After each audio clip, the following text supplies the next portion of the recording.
Couleurs vives et profusion de motifs, le wax s'expose ici sous toutes ses coutures. Imprimée recto verso à la cire, cette fameuse pièce de coton est au premier plan des flamboyants portraits de la photographe kenyane Thandiwe Muriu qui célèbre la beauté africaine. Le wax nous rassemble et il est aussi un symbole de la féminité. Au Kenya, les femmes ont l'habitude de choisir ce tissu pour des événements très spéciaux, comme un mariage, une remise de diplôme, dans le but de rayonner. Pour moi, il représente une part importante de l'identité africaine. Et l'afficher me permet, en tant qu'artiste, de montrer mon africanité, tout en mettant en avant des thématiques liées aux femmes.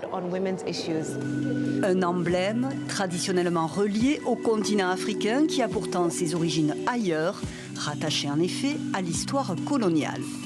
Originellement, il vient plutôt d'Indonésie, de l'île de Java. Il s'inspire des batiks indonésiens. Au XIXe siècle, les Néerlandais et les Anglais voient la technique du batik et l'industrialisent.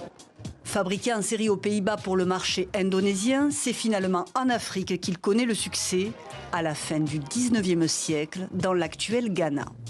Un engouement dû aux motifs d'inspiration africaine du marchand écossais Ebenezer Brown Fleming. Ici, vous avez la main, dessinée par Ebenezer Brown Fleming. C'est un des plus anciens motifs de wax que l'on connaisse et qui illustre l'idée, ou qui a fini par illustrer l'idée que l'union fait la force. Les motifs les plus populaires, vous avez le motif fleur de mariage qui illustre, comme son nom l'indique, tout ce qui est lié au mariage et qui sert souvent à faire des costumes pour le marié et la mariée.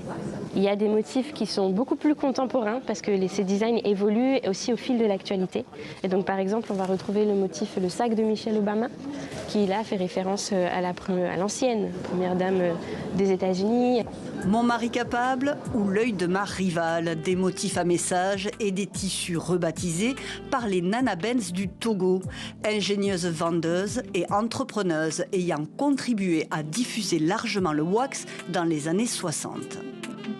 Une page d'histoire dont s'empare l'artiste Gombo en détournant les traditionnels motifs pour leur rendre hommage. À l'époque, pour afficher leur réussite, elles achetaient des Mercedes-Benz, d'où leur nom Nana Benz. Je pense qu'il est important de valoriser les femmes et les femmes puissantes dans l'époque dans laquelle on vit. Et les Nana Benz sont l'incarnation de ces femmes puissantes. Aujourd'hui, le wax est toujours fabriqué aux Pays-Bas, la production sur le continent africain est rare et la concurrence asiatique féroce. Tissu colonial pour les uns ou parure symbolisant pour d'autres la fierté africaine, il a traversé siècles et frontières et continue d'inspirer des créateurs de tous horizons.